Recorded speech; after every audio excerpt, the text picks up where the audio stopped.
pasa con los búlgaros? Se ve ecuatoriana. ¿A quién le vamos a agarcar la nota así de guapo? Toda alegría, Va a ganar la gente de Bulgaria. Está aquí informando a través de conexión. Choreando la nota, choreando la nota. Bueno, estamos grabando nosotros. Estamos grabando nosotros, no quiero problema. Oh, vení.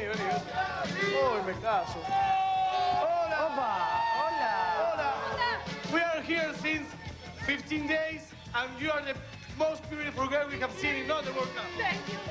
Bueno, entonces puede ser, vamos a la batata. We'll win 2-0. And in that case, can we celebrate together, you know, this and that?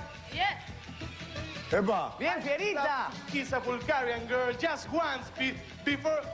No, Vamos, Fierita, vamos, Fierita. Sí.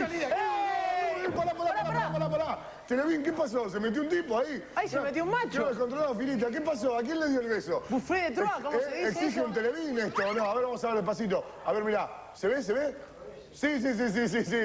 Se mete después el otro, Sí. pero hay un acercamiento ahí, ¿o no, eh? Y capaz que la gente de Bulgaria le pinta la Mirá fiesta, uno qué nunca lindo. sabe cómo La mamá es. de Fierita en la casa, ¿qué opinará de estas cosas? Mirá, Y el chico crece, va a saber cómo es esto. Está bien, ahí se dieron como 5, mirá, si voy y vengo. Pero ojo que aparece el otro. ¡Acá, gordo! ¡Nunca falta el gordo balas!